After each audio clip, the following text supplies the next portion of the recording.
Welcome back. We're on the topic of the process of discipleship, or simple church, as I sometimes use it as a synonym. And keep in mind, what I'm attempting to do is to build four legs of a stool. The stool itself has a chair, which is revitalization, and each leg is going to represent one major component of the revitalization process. So what we'll do is we'll give you practical examples of each of those four legs. And I began in the last module talking about simple church. And I talked about how simple church is tied to revitalization. And I did mention, and I'll say this again, that there was someone who recently connected with me. I was speaking somewhere and he pulled me aside and he said, "Tom, simple church has made a profound impact upon my denomination." He was in a denomination other than my own. And he said, "And now the big thing that we're talking about is church revitalization. I'm hearing it from you and others. How does simple church tie in to church revitalization?" Well, I hope in this previous video you got an idea of that. Let's do a quick review of it. First, we got to remember that it's a discipleship process. You cannot just say we're going to make disciples in the church. You have to say this is how we're going to make disciples in the church. And so you ask the question, how do you move people towards spiritual growth in your church? And it's really about cleaning up the clutter, getting rid of all of those things that don't matter and focusing upon those things to do. And one big question that we continue to ask is, does your mission or vision statement really become an action statement to reflect this whole process of discipleship? You remember Hans Hoffman's quote, "The ability to simplify means to eliminate the unnecessary so that the necessary may speak." That is the reality of where we are with this process of discipleship, or its synonym, simple church. As a review, the definition of simple church. A simple church is a congregation designed around a straightforward and strategic process that moves people through stages of spiritual growth. Now, look at the components. It's designed. It means there's intentionality. You don't just say, "Oh, we're going to be a simple church." You have a very intentional process that takes place, so it's designed. And it's not only designed, but it's designed around. It's not just something that is haphazardly thrown out there as another program, another activity. It has a clear purpose. It is straightforward. That means everybody in the church can understand it. Or someone who is interested in becoming a part of the church, you can give them the mission statement. You say, "This is how we make disciples," and they'll get it. It'll be clear. But it's also strategic. You are looking for ways that God can use people in your church corporately. That means through the church, to make disciples. And as a reminder, I said you can become a more vibrant disciple of Christ by reading your Bible personally, by praying personally, or by sharing your faith. Sure, but this is what the church does together, the church corporately. The definition says it moves people. This is not about a plug-and-play program. This is about moving people through the process of discipleship and doing what? Through the stages of spiritual growth. How will they grow more deeply in love with Christ? Through the process of discipleship. I introduced to you the four parts of the simple church: clarity, movement, alignment, and focus. And just went a quick definition. Clarity means it'll be clear or straightforward. Movement, that it is a strategic process. Alignment, that everything you do aligns with these stages of spiritual growth. Everything in the church that you do. Focus, everything else is eliminated or minimized. And I got to say this one more time. It's just one of those cautions that I'm putting up there. Many people took the book Simple Church, many leaders, and they said all it is about eliminating things. And that's not all it is. It is about focusing to the point that you're minimizing or eliminating. But some leaders got in trouble because they just went through and just eliminated some sacred cows, eliminated some favorite ministries. And as a result, they forgot the purpose is to move people through the stages of discipleship. Elimination is part of it. That means getting rid of the excess that does not help in the process. But you got to show wisdom when you do that. And when Eric Geiger and I published this book, I say rather immodestly, there became a simple church revolution. And what we want to tell you is these churches that became a part of Simple Church. Now, here's the reality. It wasn't that we created something and people followed Simple Church. It was we discovered churches that were doing it and we announced it to the rest of the world. It was a research project. But we found that churches that were in this process of discipleship, this simple church, these churches were churches that were being revitalized. And so that's kind of the background of the previous module. Now, remember that there are 4 parts, and we're going to focus on 2 today in this module. We're going to focus on clarity and movement. And let's just go back and look at the 4 parts of it. Clarity, movement, alignment, and focus. Let me just share with you a church where I did a consultation many years ago when I had a consultation firm. I looked at they had a newsletter then. They had a very tepid website, but they had a newsletter. And I looked at everything they were doing, and I saw the calendar on there. And I looked and I saw Sunday, and you saw the typical Sunday activities, but a plethora more. And then I saw Monday and Tuesday, and it was like this grocery list of things to keep people busy. Now, this church was averaging 400 or 500, and I couldn't imagine people being involved in half of these things, much less all of them. I really couldn't imagine being involved in a tenth of them. So when we went through the interview and we began to talk to people, we being my consultation team, and we began to talk to people, we asked them, tell us about some of the strengths and some of the challenges of the church. And they loved the church, and they spoke really encouraging ways about some of the strengths of the church. But then there were the challenges. Wow, they said, one of the great challenges around here is just keeping up with all that's going on. My head's spinning. We're just so incredibly busy. We have so much on the calendar. I said, well, what is that doing for you? He said, well, it really doesn't give me time to read my Bible. It doesn't give me time to have a prayer life. I'm so busy doing church. And some of them literally said that. I'm not exaggerating. Others said, you know, I got to the point where I had to choose between family or church. It was just keeping me so busy, it being the church, that I was sacrificing time with my children, time with my spouse. And as a result, they said we just couldn't do all the things that we thought at a minimum were expected of us. We came in, and the consulting team came in, and we talked about eliminating some things. But even more than that, we talked about a simple church process. We said, let's talk about defining what you really want to do to make disciples. And let's offer that, and let's see if we can line everything up with that process and then eliminate as much as possible. There'll be some things that, as I've used the metaphor from time to time, you'll have to eat an elephant. In other words, you'll just have to take one bite at a time. You'll move incrementally. Another metaphor I've used is 3 steps forward and 2 steps backwards. In many established churches that need revitalization, you can't just do everything at once, but you can move toward that.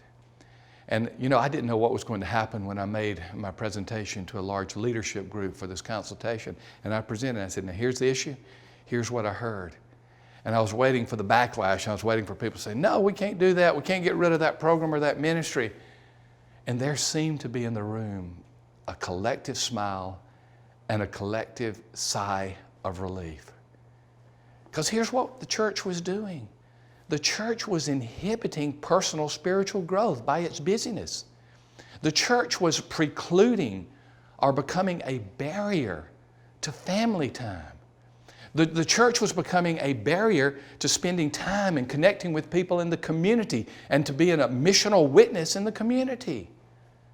The church had become so busy and expecting the people to become so busy that it was only church activities, and it wasn't truly the church in the world, the church making a difference in the community.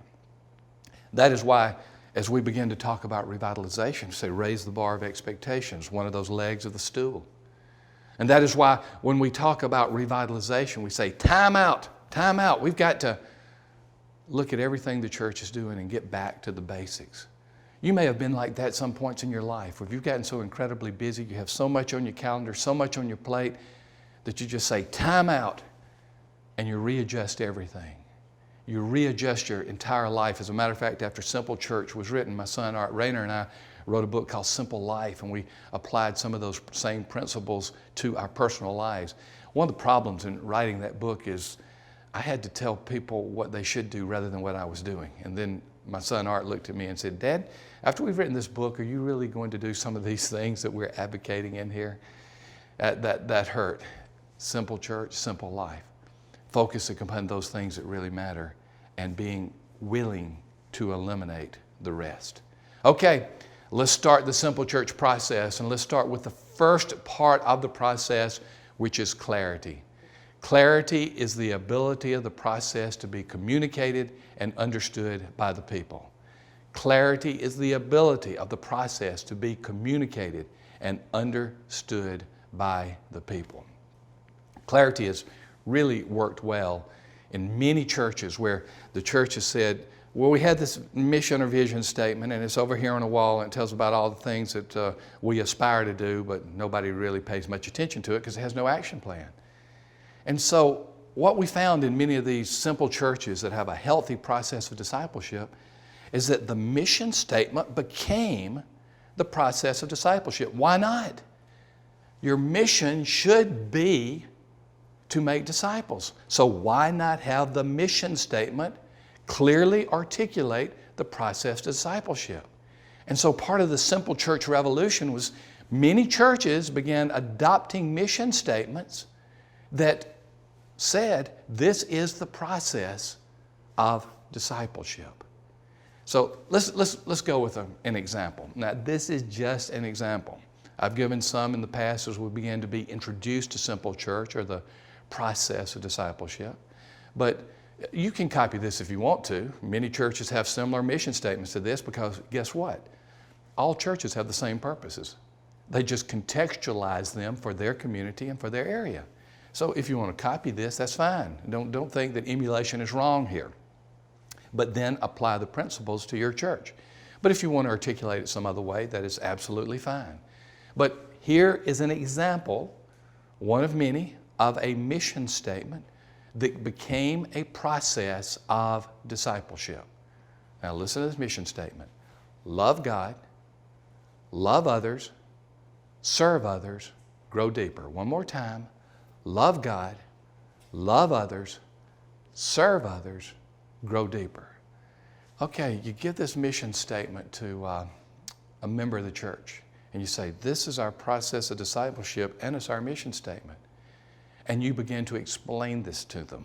Now, let me give just a little pause, kind of a parenthetical comment for a moment. Where's the best place to explain it to people? This goes back to expectation. The best place to explain the process of discipleship, you think you're going to guess what I'm about to say? In the new members class. Don't forget, we've given you that bonus on the new members class so that you can have an abundance of information on how to start a vibrant new members class.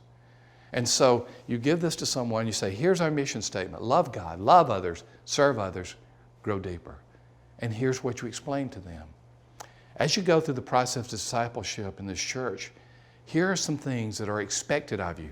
Again, back to expectations. That leg of the stool now being related to the leg of the stool of simple church, a process of discipleship. So you're to love God. What does that mean? Loving God means you commit to weekly corporate worship. Certainly you can love God in a number of ways, but in the process of this mission statement, at a very minimum, you are going to show up in a worship service. If you're out of town or vacation, you'll do everything you can to go to another church so that you're every week going to a worship service. So when the process of discipleship means love God, you're communicating to the people in the church, you really expect that they are a part of a worship service. Now, why is that? It's because the people are gathering together. The writer of Hebrews says, don't forsake the assembling of the saints. Paul talked about all these local churches coming together. Most of the letters he wrote, with a few exceptions of his pastoral epistles, most of the letters he wrote were to local churches, and he talked about them gathering together. When you worship together, you are demonstrating your love for God is an act of worship. Singing together is an act of worship. The offertory is an act of worship. The sermon is an act of worship. Just fellowshipping with one another, being together, is an act of worship. So when you say love God in your mission statement, you are saying commit to weekly corporate worship. This is what is expected of you, but not only that, that's how you will grow deeper as a Christian. That's how you will become a more vibrant disciple. Let's go to the second part of that statement. Love others. Now, what can love others means? Well, love others can mean, hey, as you go through this process of discipleship, we want you in a small group. You may be in a church that has Sunday school classes. You may be in a church that has home groups or community groups or business groups, or the list goes on and on of the different types of groups that you can have in the church. But here's the reality of it. Many people think that all church is about is coming and listening to the preacher and maybe singing a little bit, singing a few hymns, praise choruses, listening to the band, whatever. And they think that that is the sum and substance of what it means to be a part of a local church. When you begin to say love others, you're saying connect with others in a small group or a Sunday school class. Get to know people. Have that informal mutual accountability that takes place. Learn more about the Bible in this small group. Begin to get to know people, connect with people. I'm going to repeat this statistic with the risk of being too much number focused, but I want you to hear this one more time. Someone who is in a worship service in a small group is 5 times more likely to stay with your church than someone that is in worship only, worship services only. Do you get that? I mean, if I were a church leader, I would be doing everything I can to connect people to groups, to Sunday school classes, to small groups, to home groups, to making certain that everybody in the church is in a group. And what happens is someone not only goes to the larger worship event, but then connects in a smaller group. They grow as a disciple. They grow because they're connecting with one another in greater fellowship. They grow because there's mutual accountability. The process of discipleship is taking place. And you know what? As you have more fully devoted followers of Christ in this entire process, they're more likely to stay with the church. 5 times more likely to stay with the church if they're in a small group than worship only. That's absolutely incredible. Continue on with the mission statement, serve others. And you could just say this, commit to at least one ministry a year. It may be a short-term ministry, it may be a year-long ministry, or you can say commit 6 months out of the year. You can go whatever direction you want. But you need to be communicating in some way that people should be doing ministry rather than just receiving. They should be doing as well. And so when you say serving others in your mission statement, you are saying, we really expect you to be involved in some type of ministry at least once a year. You know what one of my favorite ones is? And maybe you think I'm going in some type of deep, esoteric direction. I'm not. I'd love to see everybody commit to being in the nursery at least sometime during the year. Sometime in the preschool area. Those are some of the most sacrificial workers because they're working with these kids and they're messy and they're going in all kind of directions. And I've never been in a church of 20 or 2,000 or even 5,000 that wasn't begging for people to work in the nursery or the preschool area. Okay, I'm getting off on a tangent just a little bit. But what if serving others meant serving the least of these, like the little children? What if everybody? I got to brag on one of my sons. Of course, I'm prone to brag on all of my sons. For those of you who know me, it can get a bit overbearing. But I'm going to brag on one of my son Sam, who's a pastor. And he has served as a pastor in a few churches. And here's something he does once a year. Once a year, he doesn't announce it ahead of time. He goes to the pulpit to welcome people. And then he says, by the way, such and such will be preaching. One time it was me. Such and such will be preaching because it's my Sunday to go work in the nursery. And he said, I'm only doing it once a year. I hope other people will do it more. And he set the example, and he goes and works in the nursery, and he tells them bye. And then I preached, and of course they were disappointed that it was me instead of Sam, but what, you know, he made his point. He made his point. That is an example of serving others. You might be serving others by having some type of food ministry or clothes ministry. You might be serving others by teaching a Bible study. You might be serving others by mentoring someone. You know, the list can go on and on. But the point here is the mission statement states clearly that you are to serve others. Another example on this could be grow deeper as well. If you've been with me throughout all of these modules, you will know how I'm advocating, encouraging everybody in every church to be reading the Bible daily. And I've given reasons why. I talked about Brad Wagner's book, The Shape of Faith to Come. And I've talked about how those who are reading the Bible daily are some of the most vibrant Christians. They're the most likely to be in a worship service, to be in a small group. They're the most likely to give overabundantly. They're the most likely to be sharing their faith. And so you could be telling people, we want you to grow deeper, and we want you to commit, not in a legalistic way, but we want you to commit in a way where you're saying, and maybe even signing a commitment where everybody sees those who've committed to sign for 1 year, we're going to read the Bible daily. And so you have your mission statement. Now, what has that mission statement done? Remember, that mission statement describes your process of discipleship. It is not this unusual type of item that is just thrown out there that very few people know. It is now an action item. And as a result, people know that the mission statement means that we do something. Got it? Clarity. Let's go to the next one, movement. Movement is the intentional steps in the process that take people to the greater level of commitment. Okay, you remember we talked about loving God and loving others and serving others and growing deeper. Okay, you want people to go and connect in all of those parts of that mission statement, to go through that process of discipleship. How do you do it? How do you make that a part of the life of the church? Well, one thing is you can celebrate victories. You can celebrate it when you say, we now have 75% of our worship attendance in a small group. And you can continue to say, we want to eventually get to 100% of our worship attendance or 90% of our worship attendance, allowing some room for guests coming in and out. We want to get to 90 to 95% of our worship attendance in a small group. And you can celebrate it as that percentage continues to rise and you see more and more people move from not only the worship service, but now becoming a part of small groups. Now here's a question. Do you have a system in place to measure movement?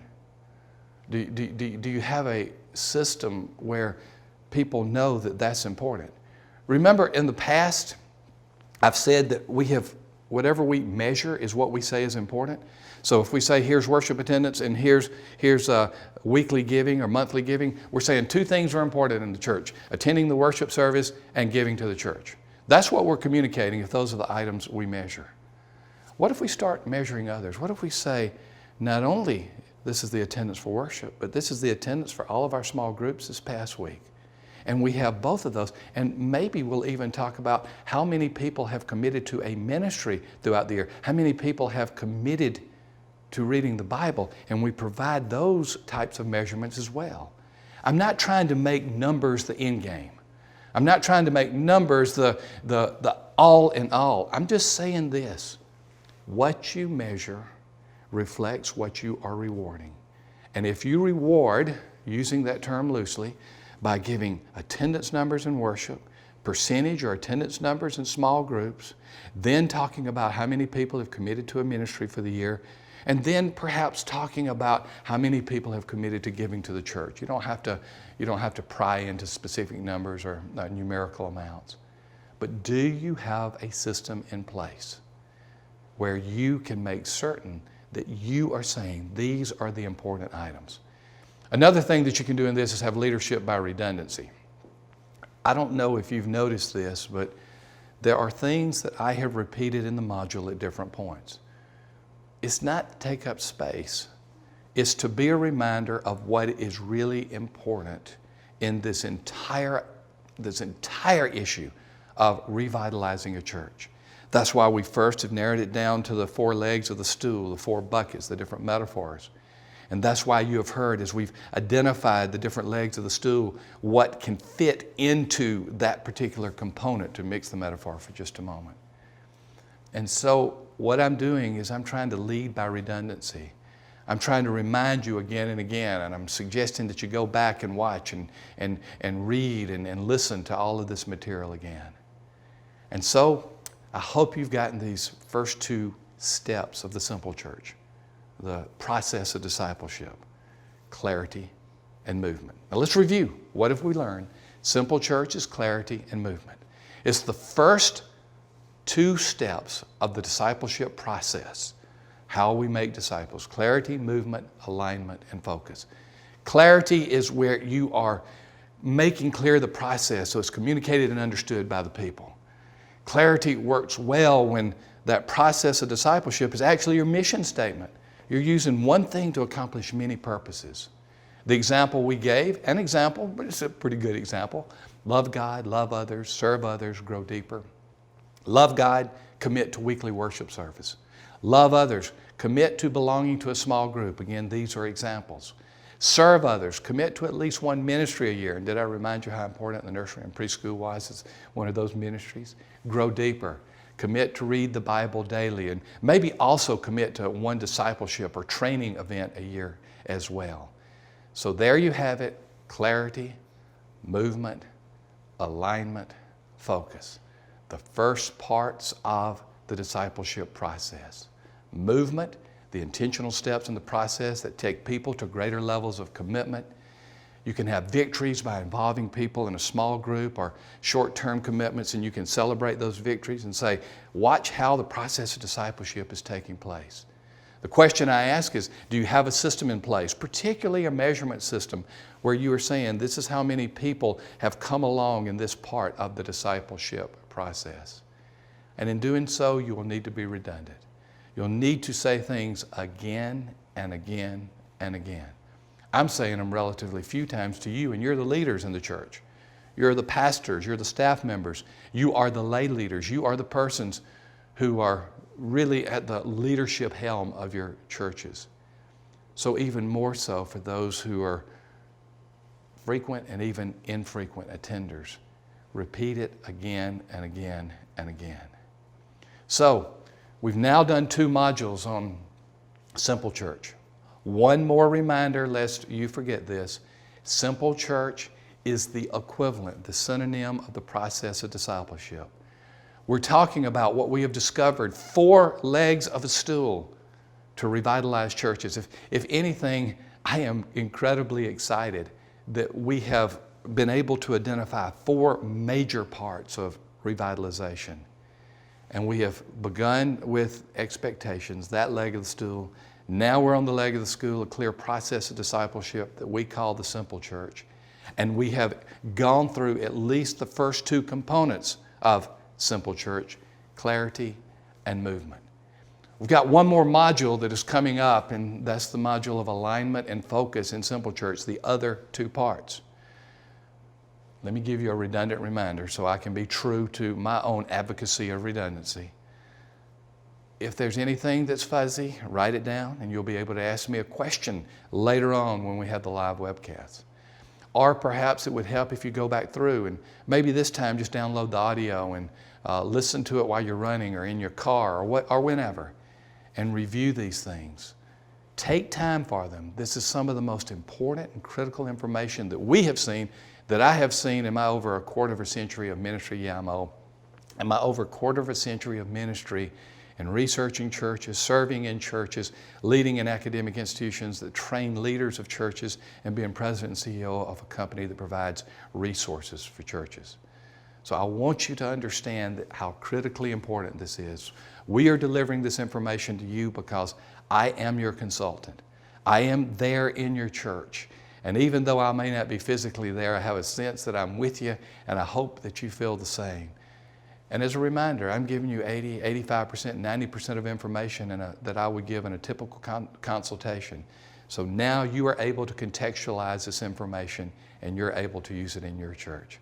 Simple Church, the process of discipleship, clarity and movement. 2 more components to Simple Church, and we'll get this leg of the stool complete, constructed, and ready to build the next leg, and that is alignment and focus.